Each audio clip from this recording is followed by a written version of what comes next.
પ્રાચીન કથા પ્રમાણે એક વખત એક ગામમાં એક ગરીબ માણસ રહેતો હતો. દર વર્ષ દિવાળીની રાતે તેના ગામમાં એક દાનવ આવતો અને માણસોને ખાઈ જતો. એ ગરીબ માણસ ખૂબ ભયભીત થયો અને ભગવાન હનુમાનની આરાધના કરવા લાગ્યો.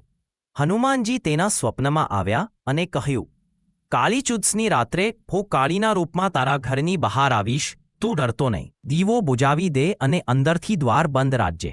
તે માણસે તેમ જ કર્યું.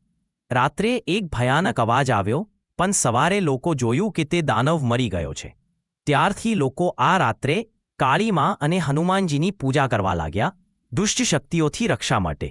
આ દિવસે કેટલાક લોકો હનુમાનજીને તેલ, સુવારી અને ચણાનો ભોગ અર્પણ કરે છે અને જય મહાકાળી, જય હનુમાન બોલે છે.